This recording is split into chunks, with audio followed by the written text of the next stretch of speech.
सामाजिक क्षेत्रामध्ये गेलो, राजकारणामध्ये गेलो, आणखी कुठल्या समाजकार्यामध्ये गेलो, तर सगळ्यात पहिले आपल्याला आपलं शरीर मजबूत करायला पाहिजे. मग शरीर मजबूत करण्याकरता काय करायचं?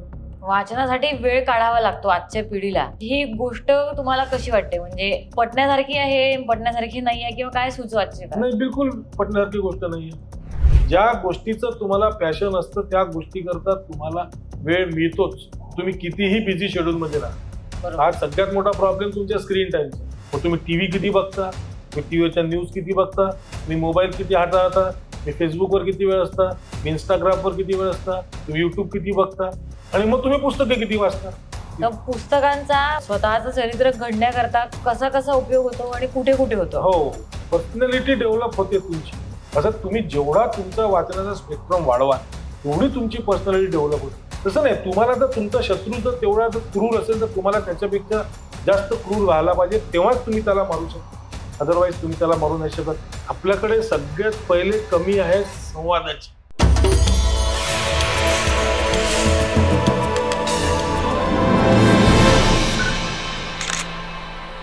वाचाल तर वाचाल, अर्थात वाचनाचं महत्त्व सांगण्यासाठीचा आजचा हा पॉडकास्ट आहे. आजचे आपले गेस्ट प्रवीण गांधी हे रेल्वेमध्ये कार्यरत असून सुद्धा त्यांनी त्यांचं वाचनाची आवड न सोडता ग्रंथालय कसे वाचून काढलेत, ह्या वाचनाने त्यांच्या आयुष्यावर कसा प्रभाव पडलेला आहे, हा अनुभव त्यांनी आजच्या आपल्या गप्पांमध्ये सांगितलाय. चला तर मग आजचा आपला एपिसोड चालू करूयात. अनुवाद विथ रसिकाच्या नव्या कोऱ्या एपिसोडमध्ये तुमचं स्वागत आहे. नमस्कार. नमस्कार. आपण आज वाचनावर बोलायला बसलोय. तुम्ही वाचनाबद्दल काय सांगू शकाल आणि तुम्ही वाचन कधीपासून सुरू केलं? मी वाचन सुरू केलं म्हणजे मला एक्झॅक्ट सांगता नाही येणार कधीपासून सुरू केलं, पण लहानपणापासूनच मला वाचनाची सवय लागली होती. कारण आमच्या घरी फिरतं वाचनालय नावाचा एक प्रकार असायचा त्या काळात. एक आनंदराव गात नावाचे होते, ते घरी आमच्या मासिकं सप्लाय करायचे.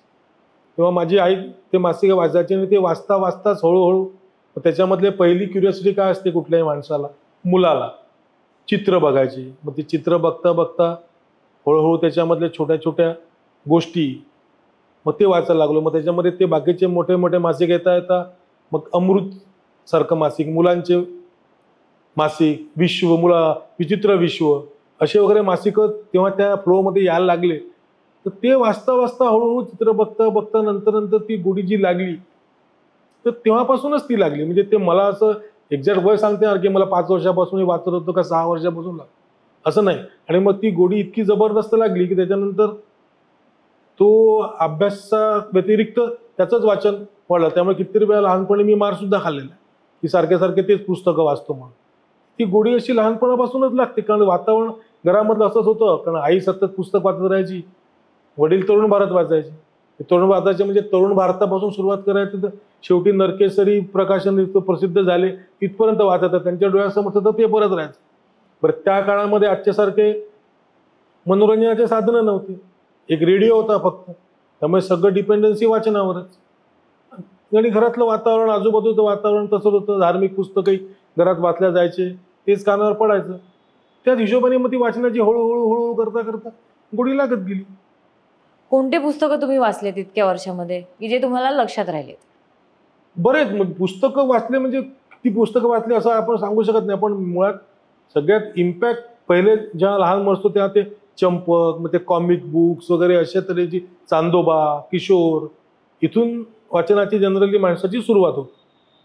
तिथून ती सुरुवात हळूहळू मग हळूहळू कथा, कादंबऱ्यामध्ये जसं वय वाढत गेलं मग तसं मग त्या प्रणय अरम्य कादंबऱ्या, दुसऱ्या प्रकारच्या कादंबऱ्या, ते नंतर मग काही वेळाने आणखी पुढे गेल्यानंतर मग विविध साहित्य, मग त्याच्यानंतर प्रवास वर्णन आली, मग पु ल देशपांडे, हे सगळ्या मंडळींचं हळूहळू असं करता करता वाचनाचा प्रवास कुठल्याही माणसाचा त्याच हिशोबाने सुरू होतो. तसं माझा पण झाला.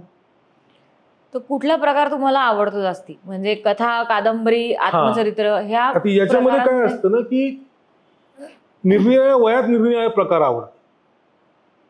लहानपण तुम्हाला वेगळ्या प्रकारच्या गोष्टींचे पुस्तकं आवडतात. थोडे मोठे झाल्यानंतर तुम्हाला वेगळ्या कथा, कादंबऱ्या आवडतात. मग तुम्ही आणखी थोडे मोठे झाल्यानंतर मग तुम्हाला चरित्रात्मक गोष्टी आवडतात, मग ऐतिहासिक आवडतात. ते वयाच्या निरनिराळ्या स्टेप्समध्ये निरनिराळ्या प्रकारच्या गोष्टी आपण वाचत असतो आणि त्याप्रमाणे आपली आवड तशी डेव्हलप होत जाते. आणि काही काही पुस्तकं अशी असतात की जे तुम्ही वाचल्यानंतर त्याचा इम्पॅक्ट तुमच्या ह्याच्यावरती जबरदस्त होतो. खूप लहान म्हणजे जवळपास 17-18 वर्षाचा वगैरे असेल मी, तेव्हा ती दुर्दम्य नावाची कादंबरी वाचली होती गंगाधर गाडगे यांची. ती जी टिळकांच्या जीवनावरती आधारित कादंबरी आहे.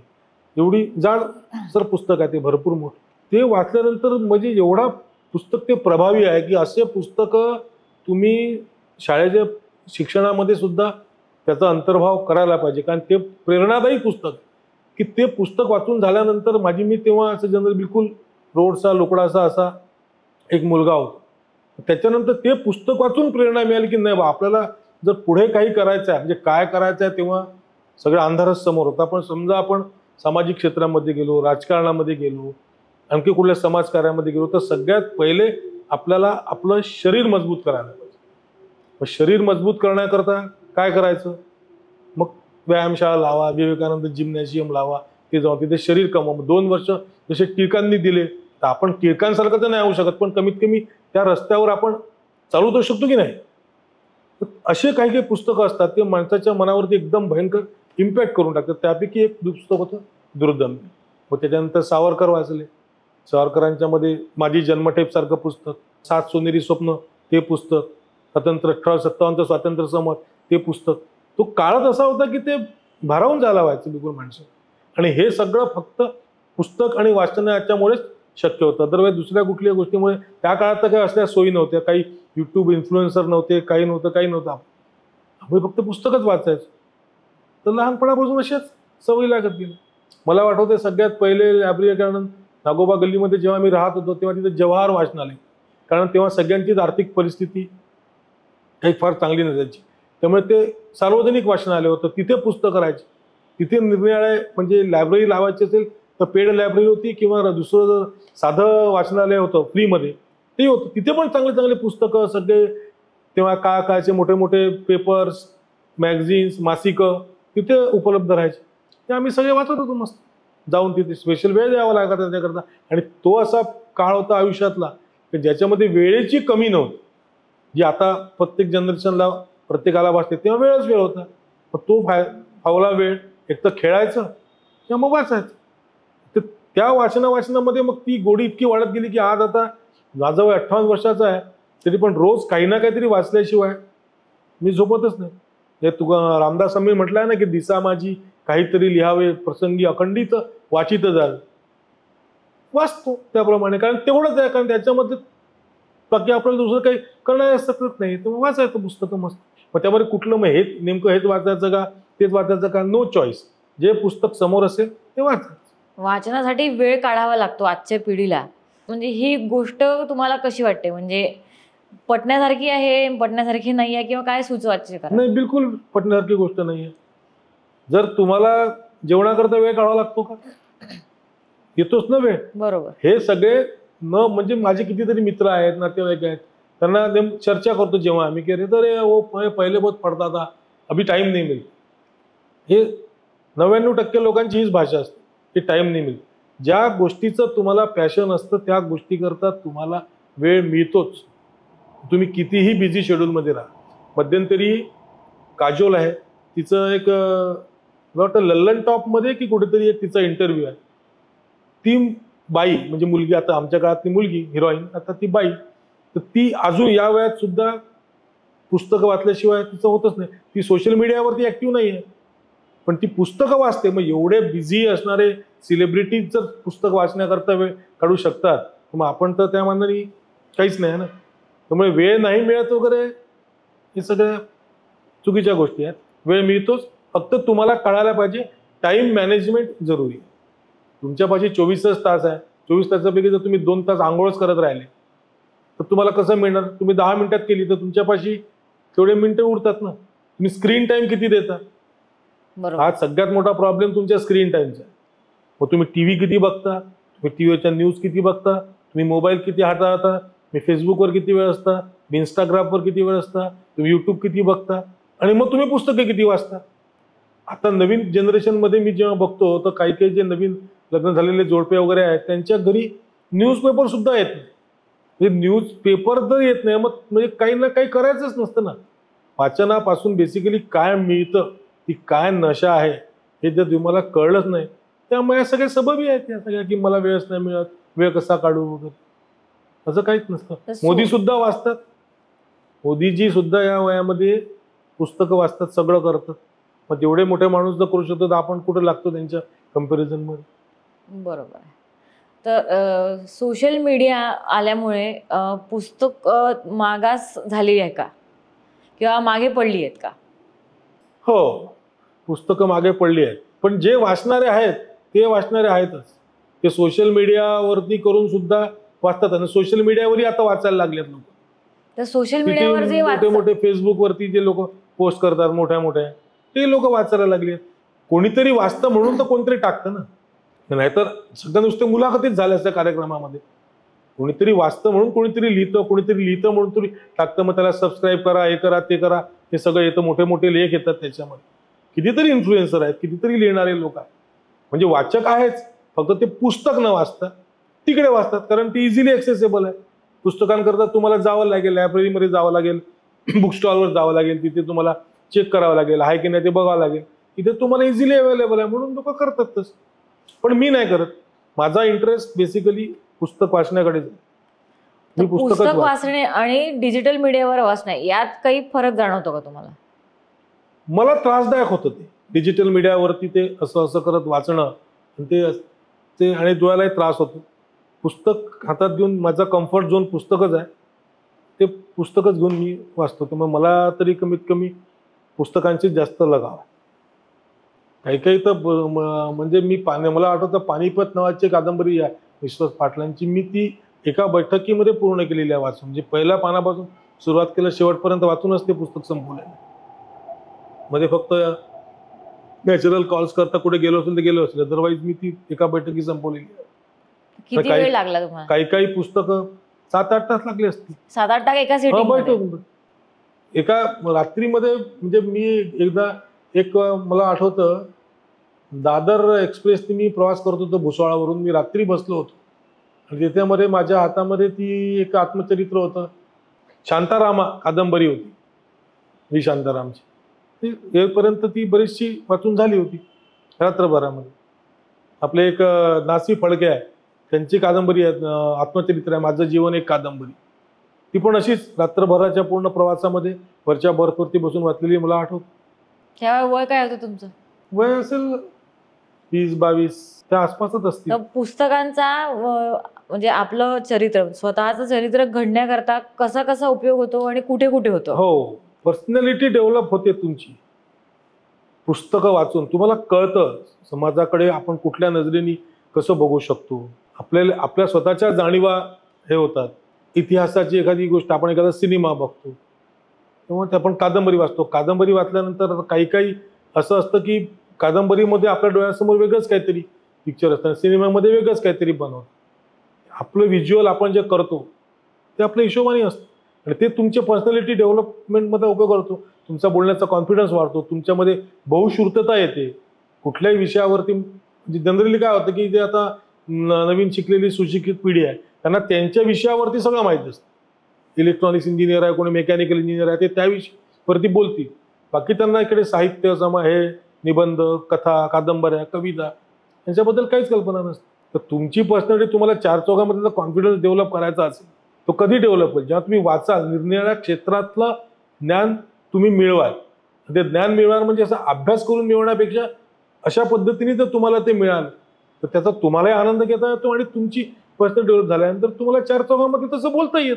तुम्ही तोंडात पानाचे तोबरे भरून तुम्हाला गप करायची वेळ नाही येत तुमच्यावर.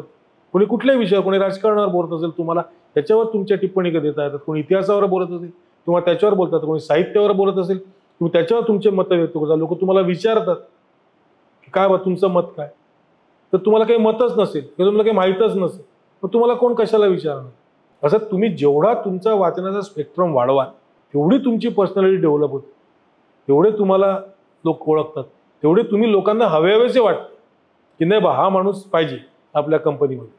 कुठेही राहू द्या, मग तुम्ही कोजागिरीची संध्याकाळ रात्र असू द्या, कुठली ट्रिप असू द्या, कुठली पिकनिक असू द्या, तिथे मग तुम्हाला पाहिजे ना गप्पा करायला, विषय कुठले काढणार तुम्ही. मग अशा लोकांची गरज असते. मग अशा लोकांना समाजामध्ये मान मिळतो. अरे नाही हे बहुत पडता आहे असं म्हणतात ना लोक. कशा करता म्हणतात ते तुम्हाला तुमच्या याच्यामुळे वाचनामुळेच तुम्हाला ते येऊ शकतं, बाकी दुसऱ्या कशामुळे नाही येऊ शकत. तर नवीन पिढीने वाचनाकडे वळावं यासाठी आपण काय सांगू शकतो? नवीन पिढीने वाचनाकडे वळावं म्हणजे हे असं चल रे बाबा वळ तिकडे असं करून कोणीच बघू नाही शकत नाही, बस मी तुझ्यावरती संस्कार करतो, हे असं नाही होत. ते लहानपणापासून यायला पाहिजे. त्याच्याकरता जसं आमच्या लहानपणी आमच्या शाळेमध्ये वाचनाचं, आज लायब्ररी आहे मोठ्या मोठ्या कॉलेजमध्ये, काय दृश्य असतं की मुलं लायब्ररीमध्ये जाऊन फक्त शालेय अभ्यास करतात, अवांतर वाचतात का? म्हणजे मुळात आत्तापर्यंतच्या एज्युकेशन सिस्टममध्ये, शैक्षणिक धोरणामध्ये भाषा ही ऑप्शनला टाकली होती लोकांनी. भाषा हा विषय जर ऑप्शनला टाकला तर मग कसं होईल? आता नवीन शैक्षणिक धोरण जेव्हा हे गव्हर्नमेंट आल्यानंतर बदललं तेव्हा त्याच्यामध्ये म्हटलं की नाही भाषा तुम्ही मेन शिकवली पाहिजे. मग भाषा जर शिकतील मुलं तर मग भाषा शिकल्यानंतर मग ते पुस्तकं वाचतील, त्यांची भाषा चांगली होईल. मग त्याची भाषा चांगली झाली मग ते साहित्याकडे वळतील, मग ते कवितेकडे वळतील, मग ते कादंबऱ्यांकडे वळतील, मग ते कथांकडे वळतील, मग ते चांगली पुस्तकं वाचतील. तर तुम्ही त्यांना फक्त मनी गेटिंग मशीन एक जनरेशन तुम्ही घडवल्या, त्यांना बाकीचं काहीच घेणं देणं नाही आहे.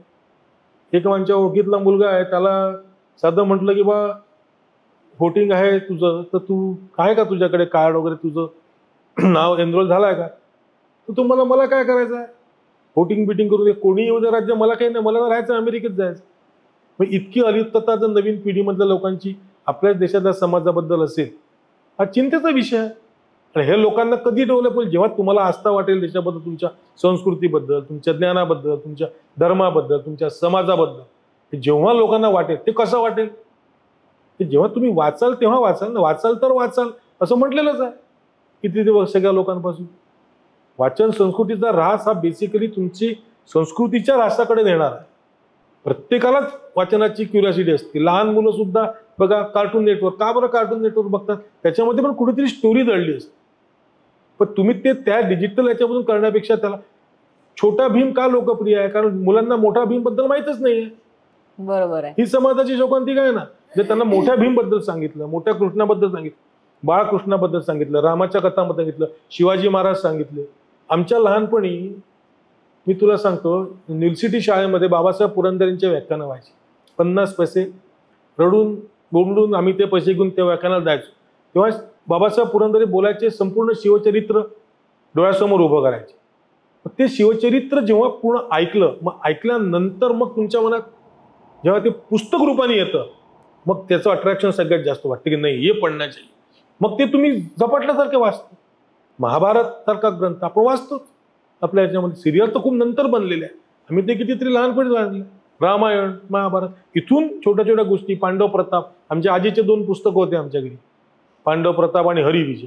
त्यामुळे छोट्या छोट्या इतक्या रंजक आणि इतक्या सुंदर गोष्टी होत्या की ते पुस्तक तुम्ही वाचलं नाही एकदा, त्याच्यानंतर तुमचं म्हणजे ऑटोमॅटिकली तुम्ही दुसरीकडे कुठे गेलात तर असले पुस्तकं आहेत का, या विषयाबद्दलचे पुस्तकं आहेत का, हे ऑटोमॅटिक माणूस शोधायला लागतो.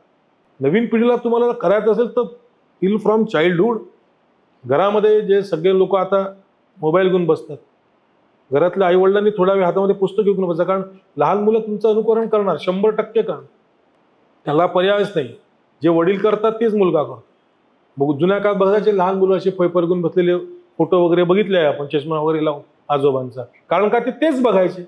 आता जर मुलं लहानपणी आई आणि वडील दोघांच्या हातामध्ये मोबाईलच बघणार, ते कशाला पुस्तकं उघडून बघ.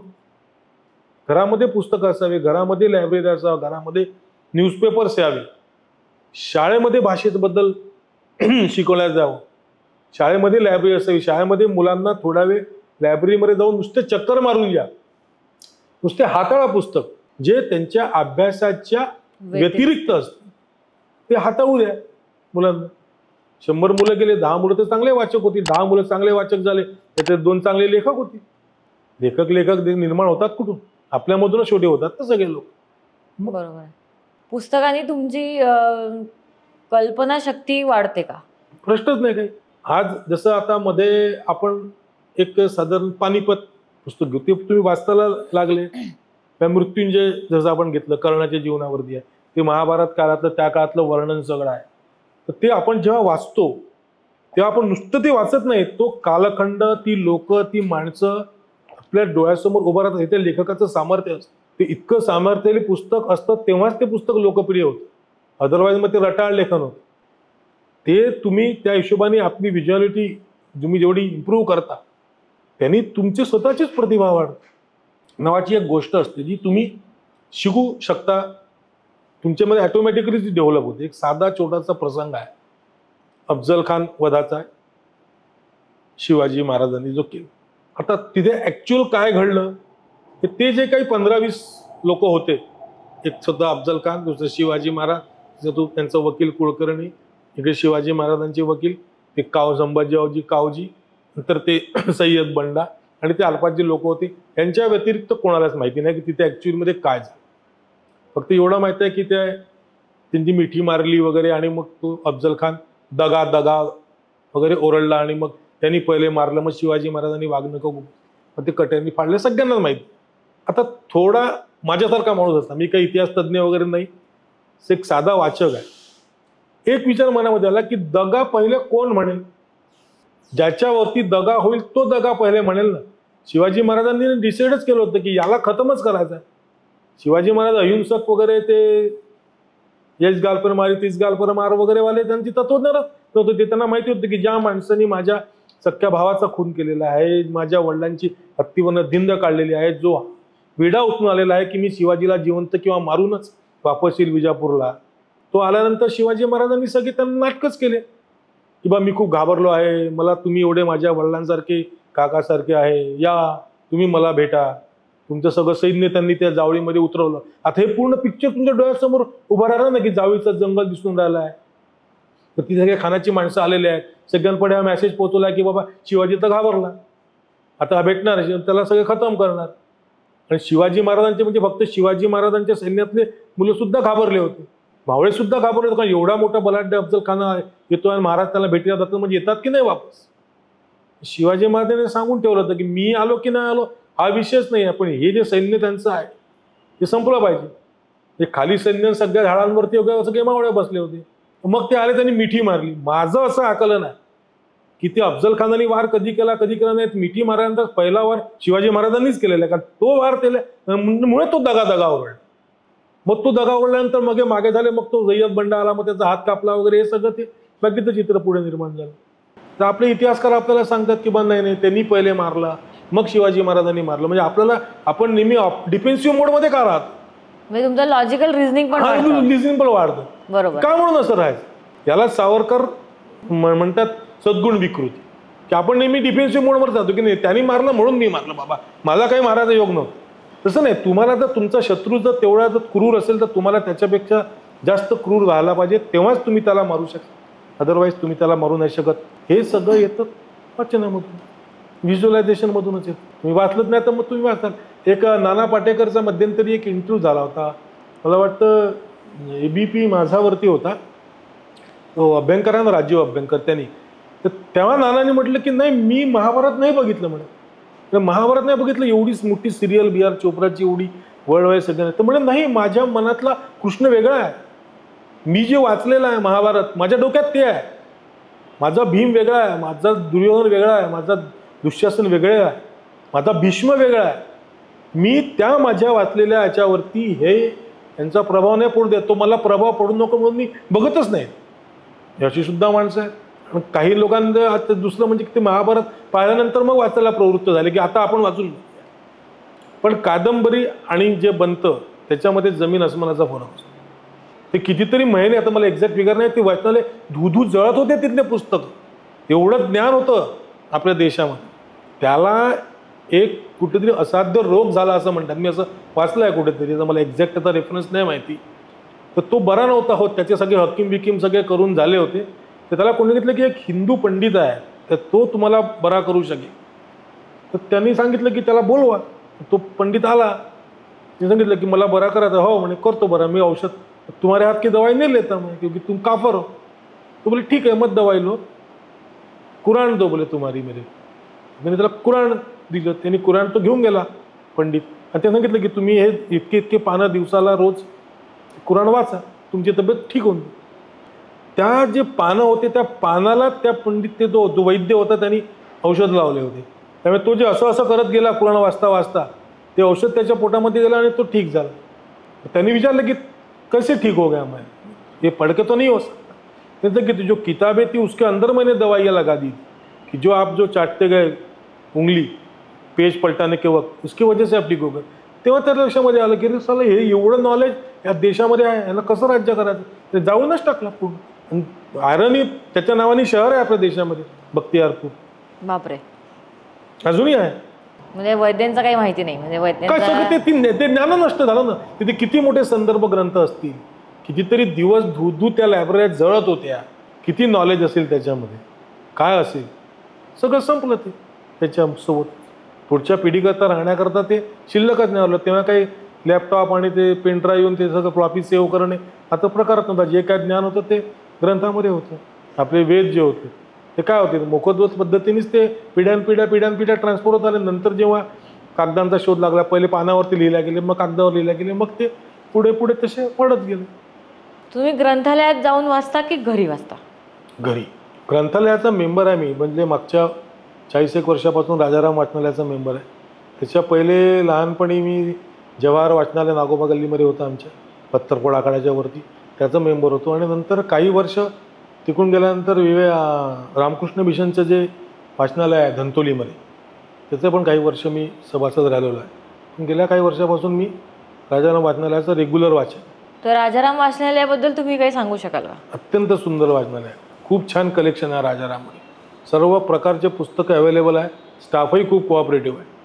तुम्हाला कधीच तिथे म्हणजे मी तर कितीतरी वेळा वयानुपरात माझी स्पीड वाचनाची कमी झालेली आहे. पहिले मी पुस्तक वाचता मला वेळ लागतो वाचायला, त्यामुळे कधीकधी वापस करायची डेटही निघून जाते. पण ते लोक काही त्याचं माइंड नाही करा. म्हणजे आता तरी मला काही दंड वगैरे आकारलेला नाही आहे, कारण त्यांना माहिती आहे की मी त्यांचा रेग्युलरच वाचक आहे. तिथले असलेल्या कुठल्याही प्रोग्रामला, आता दिवाळी अंकाचं उद्घाटन झालं राजाराम वाचनालयामध्ये, मला बोलवलं होतं तिथे भाषण द्यायला उद्घाटनाला. मी आणि ते गलांडे म्हणून होते जे निवेदन करतात निरनिराळ्या या गाण्यांच्या कार्यक्रमांचे वगैरे, आमच्या दोघांची तिथे भाषणं झाली. उद्घाटनपरच भाषणं होते छोटे छोटे. ह्याच विषय होता, कसं काय वाचन संस्कृती वाढवायची वगैरे. दिवाळी अंकाचं उद्घाटन राजाराम वाचनालयामध्ये दरवर्षीच होतं. तर तिथे छान आहे आणि पाहिजे ते पुस्तक अवेलेबल आहेत. आतापर्यंत 3 देत होते, आता 2 देतात मॅनेजमेंट चेंज झाल्यानंतर. पण सगळ्या प्रकारचे पुस्तकं तिथे अवेलेबल आहेत. एक माझे अत्यंत लाडक्या लेखिका आहेत मीना प्रभू म्हणून. म्हणजे प्रवास वर्णन हा जो प्रकार आहे साहित्यातला, तर ते फुल स्टॉप आहे. बाकी सगळेच लोक लिहितात.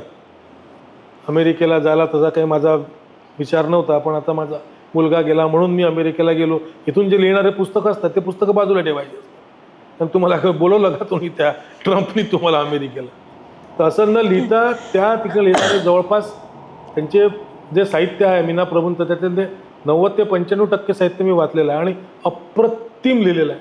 म्हणजे ते प्रवास वर्णन जसं तुम्ही वाचता तर तुम्हाला असं जाणवतं की बोटाला धरून कोणीतरी तुम्हाला घेऊन चाललं आहे. ते ठिकाणं तुम्हाला दाखवत आहेत. नुसते दाखवत नाही आहेत, तिथला इतिहास काय आहे, त्यांची संस्कृती काय आहे, याबद्दल सगळी माहिती देतात. आणि ते म्हणजे सगळ्यांनी वाचले पाहिजे ते पुस्तक. इतके सुंदर आहेत मीना प्रभू. तर त्या गेल्या आत्ता काही दिवसांपूर्वी, म्हणजे लिहून गेल्या आहेत त्या क्लास, पण त्याच्यासारखं साहित्यच नाही कुठलं. खूपच मस्त लिहिलेले पुस्तक आहे ते प्रवास वर्णन. ते प्रवास वर्णन वाचल्यानंतर मग तुम्हाला इच्छा होते नाही यार हा तो जाने कोई. म्हणजे तुमच्यावरती इम्पॅक्ट करतात काही काही पुस्तकं. एक नर्मदे हर नावाचं पुस्तक आहे, जगन्नाथ कुंटे नावाचे पत्रकार होते, त्या पत्रकारांनी लिहिलेलं आहे. ते पुस्तक वाचल्यानंतर आतून असं वाटतं की नाही परिक्रमा केली पाहिजे पायी, ती अनुभवली पाहिजे. ते अनुभवू नाही अनुभवू पुढे आपल्या आयुष्यात काय लिहिलं आहे आज आपण काहीच नाही सांगू शकत, पण तो इम्पॅक्ट तुमच्यावरती कसा झाला माझ्यावरती, म्हणजे कसं ते पुस्तक वाचल्यानंतर. आता ते पुस्तक समजा वाचलंच नव्हतं, त्या राजाराम लायब्ररीमध्ये होतं, अचानकपणे हाताला लागलं, वाचलं, अरे वा. तर मग तेव्हा ते म्हणजे आपण पुस्तक वाचावं की पुस्तकाला वाटलं की आपण त्यांच्याकडे वाचून घ्यावं अशी पण कंडिशन असते का? बिलकुल बिलकुल बिलकुल. बोलवतातच. तुम्ही लायब्ररीमध्ये उभे राहा, पुस्तकामध्ये बघा, तुम्ही याच्यामध्ये 100 पुस्तक घेतल्यानंतर एखादं पुस्तक बरोबर तुम्हाला बोलवतं हे पडण्याचे. अशी किती पुस्तकांनी तुम्हाला बोलवलं? खूप आहेत, कितीतरी सांगायचे. सगळे बोलवल्याशिवाय वाचतच नाही ना मी. बोलवतातच ते किती छान. आत्ता मी लेटेस्ट एक पुस्तक वाचलंय, ऐवज नावाचं आत्मचरित्र आहे अमोल पालेकरांचं. सुंदर लिहिलेलं आहे. आता ते आपण जे विचाराचे माणसं आहोत त्याचे विरोधी विचाराचे, ते काँग्रेसचे विरोधी म्हणजे काँग्रेस विचाराचे माणूस आहे तो. पण पुस्तक एक नंबर. आणि त्याच्यामध्ये टेक्नॉलॉजीचा फायदा त्यांनी इतका घेतलेला आहे, त्यांनी ते स्कॅनर केलं आहे त्याच्यामध्ये, की तुम्ही ते स्कॅनरने ते करा आणि त्याच्यात तुम्ही ते क्रोमकास्ट करा, तो सिनेमा ज्या सिनेमाबद्दल ते बोलून राहिले किंवा जे इव्हेंटबद्दल ते बोलून आले, ते इव्हेंट तुम्हाला तुमच्या टी व्हीवरती दिसतं. म्हणजे राहुल गांधीची आता जी भारत जोडो यात्रा होती, त्याच्याबद्दलचे सगळे त्याच्यामध्ये डिटेल्स अमोल पालेकरांसोबत ते त्याच्यामध्ये आहेत. त्यांचं जे आक्रीत वगैरे ते त्यांचे सिनेमे आहेत. किंवा त्या दिवशी आम्ही बघितला कुठला होता, आदमी और औरत, तर ते छान अवेलेबल आहे. मग ते पुस्तक वाचा, समोर तो सिनेमा बघा, त्याच्यानंतर त्याच्याबद्दल ती वाचा. म्हणजे तो एक वेगळाच प्रकारचा अनुभव, आनंद यावेळेस मिळाला ते पुस्तक वाचल्यानंतर. आत्ता लेटेस्ट पुस्तक निघालं आहे, अशी खूप पुस्तकं असतात तुमच्यामध्ये करणारे. वाचन कमी असल्यामुळे लेखक कमी निर्माण होतात आहेत का, किंवा लोक वाचायला विसरली आहेत, किंवा चांगलं वाचन करत नाही आहेत म्हणून लेखक तयार होत नाहीत का चांगले? हो, हे परस्परांवरती अवलंबून आहे दोन्ही पण. कारण पहिले ना लेखक हे हिरो असायचे. म्हणजे माझी आई वगैरे सांगायची की ते कोल्हापूरला गेले असताना की त्यांना नासी फडकेंचं घर बघायचं, म्हणून ते बघायचे. या लेखकाला मला भेटायचं, या लेखकाला मला बघायचं आहे, ते कसे लिहितात ते मला बघायचं आहे. आज आहे का अशी क्रेज? आज अमिताभ बच्चनच्या घरासमोर अजूनसुद्धा लोकांची गर्दी जमते, लोक बघतात. पण असं कुठल्या लेखकासोबत, कुठल्या कवींसोबत असं होतं? आपल्या नागपूरचे सुरेश भट होते कवी, कुठे राहून गेले? आपले होते धंदोलीमध्ये राहत होते. किती लोकांना माहिती आहे तेवढा मोठा कवी नागपुरामध्ये येऊन गेला. पण लोकांची कमी झाल्यामुळे मग ते ऑटोमॅटिकली बोचवे असणारच आहे. त्या काळात ते सेलिब्रिटी होते, पुलं सेलिब्रिटी होते. आता मध्यंतरी आम्ही पुण्याला गेलो होतो, त्या साईडला हे थोडं जास्त आहे आपल्यापेक्षा. तर तिथे माझा एक मित्र राहायचा शिवाजीनगरामध्ये, त्याच्या त्या अपार्टमेंटमध्ये गेला असताना एका घरासमोर तिथे लिहिलं होतं, इथे बा भ बोरकर या तारखेपासून या तारखेपर्यंत राहत होते. बरोबर आहे. वास्तूच्या जागा त्यांनी ठेवल्या आणि माहिती नवीन पिढीला मिळावी म्हणून त्यांनी ते शोकेस ठेवलेलं आहे. मग हे या प्रकारची क्रेज जेव्हा साहित्यिकांची समाजामध्ये होती तेव्हा, मग त्या काळात त्या लेवलचे साहित्यिक निर्माण होणार. आताही खूप चांगले लिहिणारे लोक आहेत. पंकज कुलूरकर सारखे लोक आहेत, श्रीकांत मुंदर्गी सारखे लोक आहेत, आधी खूप छान छान लिहितात. वाचलं पाहिजे तुम्ही. नवीन पिढीचे लेखकही चांगले आहेत. दलित साहित्य किती छान छान लिहितात. उत्तम कांबळे सारखे किती सुंदर लिहितात. चंद्रशेखर लिंबाळे आहेत, खूप छान छान लेखक आहेत. माझ्या म्हणजे त्या ज्या संस्कारक्षम वयामध्ये ज्या पुस्तकांनी रशियन राज्यक्रांती घडवून आणली, ते आई नावाचं पुस्तक आहे, मदर, मॅक्झिम गॉर्कीचं. ते मी त्या काळात वाचलं. पावेल ब्लासोव नावाचा माणूस त्याच्यामध्ये हिरो आहे. पण ते पुस्तक इतकं हे आहे, इम्पॅक्ट आहे, की त्याच्यानंतर वाटतं की माणसाला आपण कम्युनिस्टच व्हावं. ते पुस्तक वाचलंय. असं काही नसतं, वाचलं पाहिजेत ना. तुम्ही तुमचे मतं जे काय असतील, तुम्ही विरुद्ध मतांचे, तुमचे अपोजिट मतांचे पण पुस्तकं वाचले पाहिजे. तुम्ही जशी गीता वाचली आहे तर तुम्ही कुराणी वाचलं पाहिजे, तुम्ही बायबलही वाचलं पाहिजे. मी नवा करार 1, नवा करार 2 दोन्ही वाचलेलं आहे. कुराणी मी वाचलेलं आहे, मराठीमध्ये अवेलेबल आहे. तुम्ही त्याच्याशी सहमत असा, सहमत नसा, तो वेगळा विषय. म्हणजे तुम्ही अपोजिशनबद्दल जर तुम्ही काही वाचणारच नाही, मग तुम्हाला कळणार कसं करबलाच्या लढाईमध्ये काय झालं होतं, इमाम हुसेनच्या नावाला मोहम्मद पैगंबरच्या नवासाला कोणी मारलं, कसं मारलं, तुम्हाला कसं माहिती? काय माहिती पडणार आहे तुम्हाला जर तुम्ही वाचणारच नाही? कारण ते लोक त्यांच्या याच्यावरती कुठलेच सिरियल्स वगैरे काढत नाही. बरोबर. आपलं नॉलेज सगळ्यांना खुलं दुकान आहे. मग ते तुम्ही जर वाचणार नाही तोपर्यंत, मग तुम्ही त्याचा काउंटर कसं करणार? बरोबर. हे काउंटर करण्याकरता तुम्ही फक्त आणि फक्त वाचलंच पाहिजे, बाकी तुम्ही काहीच नाही करू शकत. तर धनंजय कीर लेखक आहेत, इतिहासकार आहेत. त्यांनी सावरकरांवरती पण पुस्तक लिहिलं आहे, त्यांनी आंबेडकरांवरती पण पुस्तक लिहिलं आहे, आणि ते हयात असताना लिहिलेलं आहे त्यांच्यावरती पुस्तकं.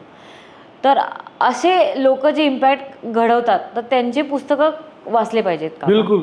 बाबासाहेबांचं पुस्तक तर वाचायला पाहिजे, प्रत्येक माणसाने वाचायला पाहिजे. प्रत्येक लुम्पेन क्लासवाला जो माणूस आहे, बाबासाहेबांना एका जातीपुरते मर्यादित त्यांच्याच लोकांनी केलं नाही तर तो विश्वमानवच आहे. जगामध्ये जेवढे लुटले गेलेले खालचे दलित ते प्रत्येक समाजामध्ये असतं. त्या सगळ्यांना न्याय देणारा माणूस म्हणजे बाबासाहेब. बाबासाहेबांची पुस्तकं वाचलेच पाहिजे. बाबासाहेब सावरकरांचं तर काय, तर लहानपणापासूनच आपण सगळे वाचत आलो आहे सावरकरांबद्दल. सावरकर सुद्धा पचवणार सोपी थोडी आहे. सावरकर वाचल्यानंतर तुम्हाला कुठले अनुभव आले? कुठले अनुभव म्हणजे काय, मोठीच सहसतात सावरकर वाचल्यानंतर. काय प्रचंड प्रतिभेचे व्यक्ती होते. आपण त्यांच्याबद्दल बोलू सुद्धा आपली ऐकीच नाही सावरकरांबद्दल बोलण्याची. मग लोक जे सावरकरांबद्दल वादविवाद करतात, तेच वादविवाद करतात. म्हणजे आता कसं आहे ना की सावरकरांनी माझी जन्मटेप लिहिली, हे कसं आहे, हे लोक सांगतात की माफी मागितली आम्ही असं दाखवतात की आम्ही रिसर्च करून शोधून काढलं का भाई त्यांनी माफी मागितली. अरे त्यांनी स्वतःच लिहिलं आहे. तुम्ही रिसर्चची गरजच नाही. त्याच्यामध्ये माझ्या जन्मठेपेमध्ये सावरकरांनी स्वतःच लिहिलं होतं की मी इथेच संपून माझं आयुष्य संपवू की माझ्या देशामध्ये जाऊन माझ्या देशाच्या लोकांकरता काम करू. त्याच्याकरता मी हा मार्ग निवडला. शेवटी महत्त्वाचं काय होतं, तिथे सडून मरणं की बाहेर निघणं. बाहेर निघणं. तुळजाभवानी तोडल्यानंतर विठ्ठल त्याला काय म्हणतात, पंढरपूरचा विठोबा फोडल्यानंतर चिडून जाऊन तर शिवाजी महाराज अफजल खानावरती चालून गेले असते, तिथल्या तिथेच कापल्या गेले असते. पेशन्स ठेवला ना, घाबरल्यासारखं दाखवलं ना, येऊ दिलं ना आपल्या जाळ्यामध्ये, मग खतम केलं ना. मग सावरकरांनी तरी दुसरं काय केलेलं आहे. रत्नागिरीतला आले, रत्नागिरीमध्ये आल्यानंतर जी अस्पृश्यतेची चळवळ होती ती चालू केली, हिंदू समाजामध्ये एकरूपता आणली, लोकांना प्रेरित केलं, लेखण्या तोडा, सैन्यामध्ये सामील व्हा हे सांगितलं. वर्ल्ड वॉर आहे, तुम्हाला हिंदू तरुणांना कोणीही बंदूक चालवायला शिकवणार नाही, इंग्रज तर बिलकुल शिकवणार नाही. पण तुम्हाला जर शस्त्रसज्ज व्हायचं असेल तर ही संधी आहे, सैन्यात जा, इंग्रजांकडनं शस्त्र शिका आणि मग जेव्हा वेळ मिळेल तेव्हा त्याचं टोक कोणाकडे करायचं ते आपण ठरवू. म्हणजे सुभाषचंद्र बोसांची प्रेरणा सावरकरने दिलेली आहे. राजबिहारी बोसला जाऊन भेटले, आझाद हिंद फौज, आणि मग सगळं ते पुढचं प्रकरण झालेलं आहे. याच्या सगळ्या मागे डोकं सावरकरांचं आहे. तर सावरकर हिरो म्हणून येऊ द्यायचे नाही, म्हणून त्यांना हिंदूंचं नेतृत्व संपवायचं असा जो प्लॅन आखला गेला त्याचे सगळे आपण बळी पडलो. पण कसं असतं ना, ते विचार असतात ते कधीच संपत नसतं. काही वर्षानंतर ते बरोबर येतातच लोकांच्या लक्षामध्ये. जास्त प्रभाव कोणाचा जास्त दिवस टिकत नाही चुकीच्या विचारात. सावरकरांनी त्यांना सांगितलं होतं की देशाच्या सीमारेषा तलवारींनी निश्चित करा. नंतर तेव्हा ते नेतृत्व असं होतं की नाही, आम्हाला सैन्याची गरजच नाही, आमचे कोणी शत्रूच नाही आहे. पाखरा नानगलच्या उद्घाटनाकरता निकिता क्रुश्चेव आले. त्यांनी विचारलं की एवढे मोठे मोठे तुम्ही डॅम बनवले आहे, सिक्युरिटीचा काय तुम्ही व्यवस्था केली आहे. आमच्या पंतप्रधानांचं उत्तर होतं की आम्हाला कोणी शत्रूच नाही आहे, सैन्य कमी करायला सांगितलं होतं. ते पाकिस्तानचे उपकार आहे आपल्यावरती, त्यांनी हमला केला म्हणून मग ती मिलिटरी बरोबर ठेवावी लागली. आता आपली मिलिटरी आपण खतम करायच्या पाठीमागे लागलो, काहीच नाही वाचणार तर मग सगळं चालतं. आता लोकांना कळत फाळणीची विभीषका, आता लोक वाचून राहिले. फ्रीडम ॲट मिडनाईट काय, तमस काय, इतक्या वर्षानंतर काय घडलं होतं नेमका तेव्हा, ट्रेन टू पाकिस्तान कसं काय झालं होतं. त्यातलं मुलांना इतिहासच अनभिज्ञच आहे ना पोरं, कारण तो विषयच ऑप्शनला टाकला. सायन्स घेणाऱ्या मुलं इतिहास वाचत नाही, भाषा असल्यामुळे तेही संपलं. मग तुम्ही फिजिक्स, केमिस्ट्री, मॅथ्स त्याचा तुमच्याशी काहीच संबंध नाही. दुसरीकडे इंजिनिअरिंग, मेडिकल झालं, संपला विषय झालं. तुम्ही ग्रॅज्युएट झाला, कुठेतरी नोकरी करा. मग जेव्हा आमच्यासारख्या लोकांना काय सांगतात, मग ऐसा भी था क्या, ऐसा भी होता है क्या, असं विचारतात. मग बरोबर. माझ्याच ऑफिसमधले कितीतरी माझ्यापेक्षा जास्त शिकले सवरलेले माझेच कलिग्ज आहेत. जेव्हा मी बोलतो त्याला म्हटलं तुमको कैसे क्या पता रहता है ये सब चीज, कोर्स के बाहर का है ना, ये कोर्स में थोडी था ऐसा. बरोबर. तिथे शिकवतच नाही. मग हे शिकवण्याकरता तुम्हाला अवांतरच वाचावं लागेल. तुमच्या जाणीवा समृद्ध कशा होत. वाचनाला पर्याय नाही, अवांतर वाचनाला तर बिलकुल नाही. मी मार खाल्ला आहे. मी अभ्यासाच्या पुस्तकामध्ये गोष्टीचे पुस्तकं टाकून वाचलेले आहे, त्यामुळे पर्सेंटेज कमी मिळाले, पण चाललं, मला काही दुःख नाही त्याचं. पुस्तक वाचण्यात खूप समाधान आहे, आनंद आहे. तो ती नशाच वेगळी आहे. एखादं चांगलं पुस्तक जेव्हा वाचताना तुम्ही 2, 4, 8 दिवस तुम्ही त्याच अरोमामध्ये राहा. जसं आपण आता धार्मिक पुस्तकाकडे आलो, तर मी आता ओशो रजनीकांतचा खूप मोठा फॅन. आणि हे केव्हा होतं, जेव्हा 90च्या काळामध्ये, ज्या काळामध्ये ते जिवंत होते, आणि तेव्हा ओशो वाचतो हे सांगणं सुद्धा खूप रिस्की होतं समाजामध्ये, कारण तुमच्याकडे बघण्याची लोकांची नजरच वेगळी राहायची. मी त्या काळामध्ये मी ओशो कम्युनला जाऊन आलेलो. छोट्या छोट्या गोष्टीमधून इतक्या सुंदर पद्धतीने अध्यात्म उलगडून सांगणारा ओशोंसारखा व्यक्तीच नाही. 400-500 वर्ष पहिले ते आज आपल्या देशामध्ये जन्माला येऊन गेले. ते आणखी उशिरा आले असते तर त्यांचं खूप कौतुक झालं. तर आता लोकांना ओशोची महती पडते. समाजातल्या ढोंगीपणावरती इतका प्रखर प्रहार त्या माणसांनी केलेला आहे की त्याची कंपॅरिझन नको. छोट्या छोट्या गोष्टीमधून सांगतात. त्यांची एक छोटीशी गोष्ट अशी होती की भगवान ने इंसान को बनाया, शेर को बनाया, चूहे को बनाया, बिल्ली को बनाया, कीड़ा कीड़ू, सब पूरे दुनिया भर के जानवर भगवान ने बनाया और छोड़ दिए. तो सब जानवर अपने अपने हिसाब से अपने जी रहे. ये जो मनुष्य नाम का प्राणी था, ये हर दूसरे दिन उठता था, भगवान के पास जाता, कंप्लेंट लेके कि मेरे को ऐसा होना, मेरे को ये चाहिए, मेरे को वो चाहिए, मेरे को ये नहीं दिया, मेरे को वो नहीं दिया. तो बोले भगवान परेशान हो गया, यार क्या भला पैदा किया मैंने, ये तो मेरे को चैन से जीने नहीं दे रहा. तो क्या करा, बोले उन्होंने मीटिंग की, बोले भगवान ने कि यार इससे छुटकारा पाने के लिए मैं क्या करूँ. तो किसी ने बोले कि आप एक काम करो भगवान, आप ना तुम हिमालय पे चले जाओ, वहाँ भगवान आदमी तुमको ढूंढने नहीं आएगा। तो दूसरा जन बोले कि नहीं वहाँ भी आएगा कोई, तेनसिंग नोरगे पहुँच जाएगा, एडमंड हिलरी पहुँच जाएगा। तो बोले फिर एक काम करो आप चांद पे चले जाओ। तो बोले नहीं वहाँ भी आ जाएगा कोई, नील आर्मस्ट्रांग आ जाएगा, एल्विन ऑल्ड्रिन आ जाएगा, वहाँ भी ढूंढ निकालेंगे मेरे को। तो दूसरा एक सीनियर आदमी था भगवान, उन्हें बोला भगवान एक काम करो आप खुद जाके इंसान के अंदर जाके बच जाओ, इंसान आपको सब जगह ढूंढेगा, अपने अंदर नाही ढूंढेगा। आता हा किती छोटा म्हणजे किती मोठा विचार आणि किती छान पद्धतीने सांगितलं। बरोबर. हे दिस इज ओशो. एक पादरी होता म्हणे, त्याला प्रवचन द्यायचं होतं प्रेम, जगामध्ये प्रेम शांती या विषयावर, आणि तो निघाला प्रवचन द्यायला, तर त्याला लेट झाला होता खूप, तो घाईत होता, तो घाईत चालला होता, धावत होता. तर त्यांनी जाता जाता बघितलं तर बाजूला एक मनुष्य असा जखमी झालेला असा मरणासन्न अवस्थेमध्ये पडला होता, पाणी पाणी मागत होता, हातात होता. त्यांनी त्याला सांगितलं पाणी द्यावा. एवढा वेळ नव्हता ना, म्हणजे जल्दी वहाँ भाषण रुकने के लिए हजारों लोग खड़े हैं, पाणी माग रहा. त्याला वाटलं अरे यार मी प्रेम करुणा या विषयावरती भाषण द्यायला चाललो, आणि माझी करणी अशी आहे की तो मनुष्याला त्याची माझी गरज आहे आणि मी त्याला पाणी नाही देणार तर कसं होईल, म्हणून तो थांबला. ते पाणी त्याला दिलं. त्याने सांगितलं की तुम कौन हो? तो म्हणे मैं शैतान हूँ, ये सब दुनिया में नफरत, ये सब युद्ध, ये जो होते आदमी आदमी से लड़ता है, ये सब होता, ये सब मेरी वजह से होता. तिने जर म्हटल्यानंतर तो एकदम दसकला की मैं किसको बचा रहा हूँ यार, इसको तो मरने दो, ये अगर मर गया तो सब जगह पे शांति रहेगी, पूरी दुनिया में सब कुछ अच्छा रहेगा, जिसके लिए जो मेरा पर्पज है कि दुनिया में शांति रहना चाहिए, सब रहना चाहिए, इसके लिए मैं भाषण देने जा रहा हूँ. तो तू उठला, मर, तू मर आता. तो शैतान त्याला म्हणे की मेरे को मत मरने के लिए छोड़ो, मेरे को अच्छा करो आप, क्योंकि जब तक मैं जिंदा रहूँगा लोग तुम्हारे प्रवचन सुनेंगे, जिस दिन मैं खत्म हो गया और शांति आ गया कोई तुमको भी नहीं पूछेगा. पादरी ने उसको बचाया. हे दिस इज ओशो. एक किती छोट्या छोट्या गोष्टीमधून किती छान छान सांगायचे ते, तर त्यांना दुसऱ्या पद्धतीने आपल्या देशामध्ये प्रस्तुत करण्यात आलं. वाचलं पाहिजे. स्त्री लेखिका कुठल्या तुम्हाला आवडतात आणि किती पुस्तकं वाचलीत तुम्ही? ज्या स्त्री लेखिक आहेत आणि त्यांनी तुमचे पुस्तक वाचले? सगळ्यात स्त्री लेखिका खूप सुंदर आणि उत्तम लिहितात, कारण इतके वर्ष स्त्रियांना समाजात दाबूनच ठेवण्यामध्ये आलं. खऱ्या अर्थाने जर दलित हा जो शब्द निघाला तो खऱ्या अर्थाने स्त्रियांकरताच म्हणाला पाहिजे. म्हणजे उच्चभ्रू समाजामध्ये असू द्या की कुठल्याही समाजामध्ये असू द्या, सगळ्यात पिसलेली स्त्रीच असते, आणि प्रत्येक स्त्री ही वेदनेचं कोठार आहे. जेव्हा त्या बोलायला लागल्या सुंदरच लिहित, त्यांच्या स्वतःच्या वेदनेतून जी गोष्ट निर्माण होते, ही साहित्यकृती निर्माण होते, ती अप्रतिमच असते.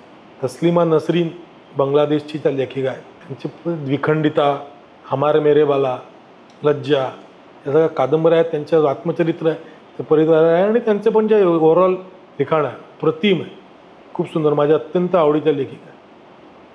जे प्रभावित करणारं लेखन त्या लिहितात. मी बिग फॅन ऑफ तस्लिमाजी. मीना प्रभूंचा उल्लेख तर केलेलाच होता मागे मी, की माधवी देसाई आहेत, नाजगो गुमा, पु ल देशपांडेचे मिसेस आहे सुनीताबाई, त्यांच्यात मल्लिका अमर शेख होती, मला उद्ध्वस्त व्हायचं आहे, हे जे आत्मचरित्र लिहिलेले आहेत बायकांनी, हे वेदनेचे नवीन नवीन दरवाजेच उघडले. लोकांना कळलंच नाही असं कसं असू शकतं. तर आतापर्यंत सगळं डॉमिनेशन पुरुषांचंच होतं पूर्ण साहित्य वर्तुळामध्ये. ज्या स्त्रिया लिहायला लागल्या, आपल्याकडल्या आशा बगे होत्या, सुप्रिया अय्यर आहेत होत्या, तस्लिमा नसरीनबद्दल तर म्हणजे बोलूच शकत नाही. इतकं सुंदर त्यांनी लिहून ठेवलेलं आहे सगळं. त्यांच्यावरती तिथे स्त्री असून, मुस्लिम असून, त्यांच्या वडिलांनी त्यांना प्रमोट केलं लिहिण्याकरता.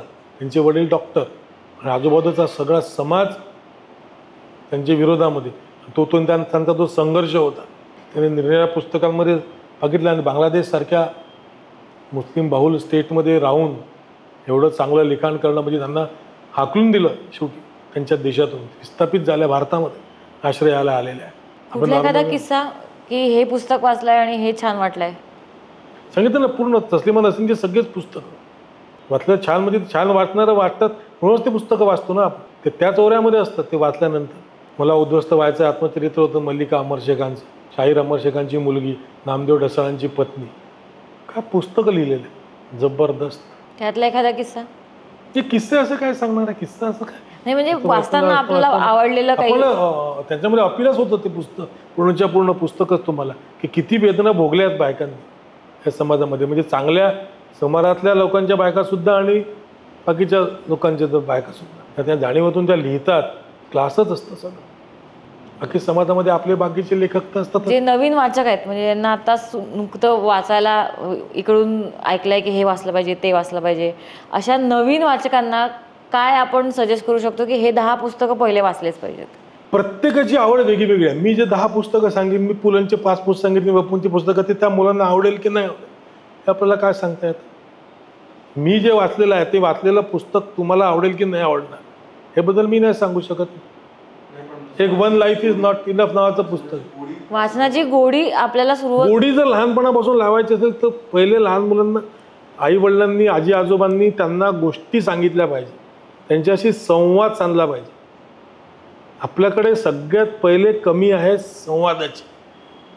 प्रत्येकजण आपापल्या कोशामध्ये असतो, मुलांकडे वेळ द्यायला आईवडिलांना वेळ नाही, आजी आजोबा तर घरात नसतातच. तेव्हा त्या मुलांशी साधणार कोण? आम्ही खूप म्हणजे नशिबान होतो की आमच्या आजूबाजूला आमच्या आजा सगळ्या होत्या. आम्ही त्यांच्या पाठीमागे लागायचो की गोष्ट सांगू. ती गोष्ट सांगतात ती जेव्हा ऐकतो आपण, त्याच्यामधून जसं पहिले आपण एक श्रोता निर्माण होतो, मग तो मुलगा मोठा झाल्यानंतर मग तो पुस्तक वाचायला लागतो, कारण त्याला ती गोडी लागलेली राहत. हा संवाद करणं साधणं आपल्या लहान मुलांशी आवश्यक आहे ना. आणि हा फक्त पालकांचा नाही, हा शिक्षकांचा सुद्धा विषय आहे. शाळेमध्ये सुद्धा, आमच्या शाळेमध्ये सीपॅन्डमध्ये असताना पुस्तकं वाचायला यायची, अवांतर पुस्तकं, गोष्टींचे पुस्तक, आणि सांगायचे की तुम्ही आपसामध्ये ते सर्क्युलेट करा आणि वाचा. नुसतं करिक्युलमवरच भर देत राहिलात. चीनमध्ये एक म्हण आहे की जर तुमच्यापाशी 2 पैसे असतील तर एका पैशाची तुम्ही भाकरी घ्या, एका पैशाचं तुम्ही फूल घ्या. भाकरी तुम्हाला जगायला शिकवेल आणि फूल तुम्हाला का जगायचं ते शिकवेल.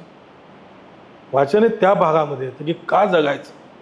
पैसे तर कमवतात तुम्ही, कुठली मेहनत केली, काय केली तर पैसा मिळतो, पण पैसा मिळाल्यानंतर आपल्याला जे जीवन मिळालेलं आहे ते जास्तीत जास्त आनंदी कसं करायचं, कशामधून आपल्याला आनंद मिळवायचा पॉझिटिव्ह चांगल्या अर्थाने, त्याच्याकरता वाचन संस्कृती आहे. वाचन संस्कृतीची बोंबाबोंब चालू असते सतत. त्याच्याकरता की जेवढे लोक तेवढे प्रगल्भ होते तेवढी त्यांची विचार करण्याची बुद्धी वाढेल, तेवढे मग चांगली साहित्य निर्मिती होईल, तेवढी चांगली नाट्य निर्मिती होईल, तेवढे चांगले सिनेमे निघतील.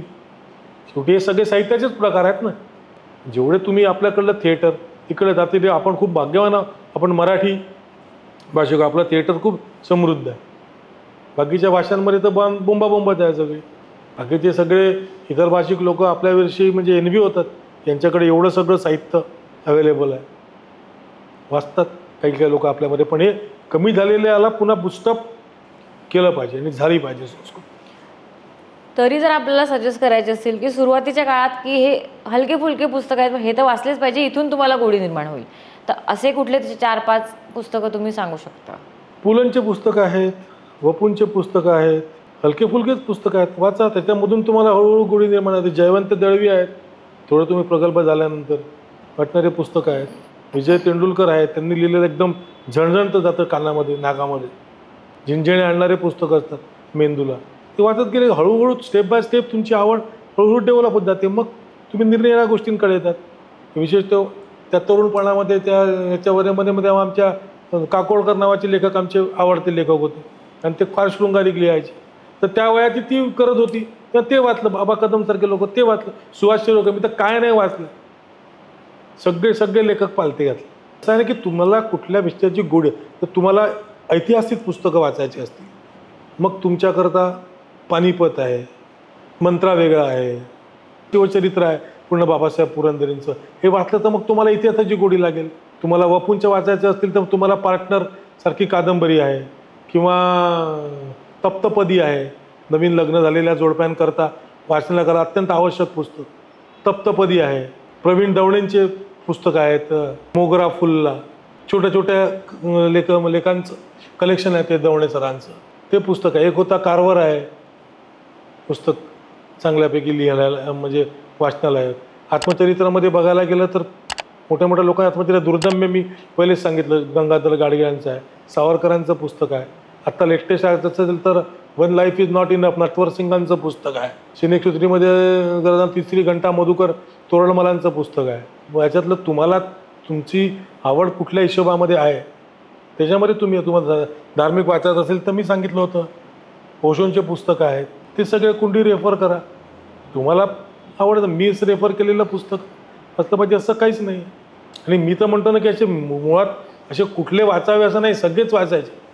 काही वाचता वाचता ऑटोमॅटिकली काही थोड्या वेळाने तुम्हाला त्या पुस्तकांची गोडी लागायला लागते.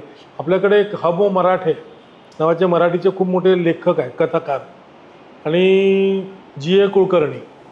त्यांच्या ज्या कथा ज्या आपण पहिले वाचायला सुरुवात करतो त्या पहिलं पान वाचतो, दुसरं पान वाचतो, तिसरं पान वाचतो, तोपर्यंत त्याला आपल्याला काही चालू आहे आपलं वाचणं चालू आहे. जेव्हा ती पुस्तक ती कथा जेव्हा संपायला येते तेव्हा ते असं काही ट्विस्ट करतात, असं काही झटका देतात की अरे मग ते पुन्हा पहिल्यापासून माणूस वाचायला सुरुवात करतो. इतक्या ताकदीचे लेखक आहेत. G.A. कुलकर्ण्यांच्या कथा तर गजब. हमो मराठे वाचत राहा आणि शेवटी जो त्यांचा ते धक्का तंत्र असतं वाचनानं की तुम्हाला पुन्हा ती कथा पहिल्यापासून वाचावीशी. तर इंग्रजी पुस्तकाचं प्रचलन वाढल्यामुळे मराठी पुस्तकं मागे पडत आहेत का वाचायला? हो, होऊ शकतं असं. इंग्रजी वाचक जर वाढले असतील पण चांगली गोष्ट आहे. इंग्रजी सुद्धा तर कोणी वाचत असेल, इंग्रजी साहित्य वाचत असेल तरी चांगली गोष्ट आहे. पण मी स्वतः इंग्रजी वाचत नाही. मला इंग्रजी कळतं पण मला त्याच्यातली जी साहित्यिक आनंद जो याचा असतो मग पण ते माझ्याकरता फक्त नुसतं एक इन्फॉर्मेशन घेण्यालायक ते पुस्तक असू शकतं. मग ते बाजूला डिक्शनरी ठेवा आणि प्रत्येक गोष्ट ती बघून वाचा, हे कंटाळवाणं काम आहे. पुस्तक वाचल्यानंतर सगळं जर तुम्हाला समजत असेल तरच ते पुस्तक वाचण्यामध्ये गंमत आहे असं मला वाटतं. पण इंग्रजी वाचक जर वाढत असेल तर काही हरकत नाही. शेवटी साहित्यच आहे. ते साहित्याची अनुभूती तुम्हाला इंग्रजीतून घेतली काय, हिंदीमधून घेतली काय, मराठीमधून घेतली काय, तुमचं व्यक्तिमत्व त्याने समृद्धच होणार. इंग्रजी वाचण्याने सुद्धा खूप सुंदर पुस्तक इंग्रजीमध्ये आहेत. आणि आता काय झालेलं आहे सध्या खूप छान पुस्तकांचं मराठीमध्ये रूपांतर करणारे सुंदर लेखक आलेले आहेत. मीना कर्णिक नावाची एक लेखिका आहे, त्या खूप छान पुस्तकांचं अनुवादक करतात. एक सोनी नावाच्या लेखिका आहेत, त्याही करतात. एक पुस्तक म्हणजे आपली मॅकडॉनल्ड्सची जी टॅगलाईन आहे ना बा for here or to take home, म्हणजे इथे खाणार की घरी घेऊन जाणार, त्याच्यावर त्यांनी अमेरिकेमध्ये राहणारे जे येणारे हिंदुस्थानी आहेत त्यांच्यावरती एक खूप सुंदर पुस्तक लायब्ररी राजाराम वाचनालयामध्ये होतं. त्यांनी तिथे जाऊन राहणाऱ्यामध्ये त्यांनी सांगितलं की 3-4 कॅटेगरीमध्ये त्या लोकांना त्यांनी डिवाईड केलं की काही लोकांनी त्या देशात पाय ठेवला आणि म्हटलं की बस now this is my country. म्हणजे मग त्यांनी तिथे सेटल झाले. मग तिथे खूप मोठे बनले, बिग डी, बिग बरान्स्पे असे वगैरे लोक आहेत. बँका त्यांच्या मालकीच्या आहेत. तिथे मोठे त्यांचे इंडस्ट्रीज जाते, तसे टाईपचे लोक होते. काही दुसरे लोक होते की आत्ता जाऊ, काही वर्ष राहू, पैसे कमवू, वापस येऊ, अशा यांनी गेले. मग ते तिथे अडकून पडले. त्यांना एवढ्या पैशात नाही होणार, आणखी 10 वर्ष राहू, आणखी 10 वर्ष राहिले, आता जाऊ. मग मुलं मोठे झाले. मग मुलं म्हणायला लागले की तुम्ही जा, आता आम्ही इथे ना, आम्ही नाही. मग म्हणून राहिलेले तिथले लोक आहेत.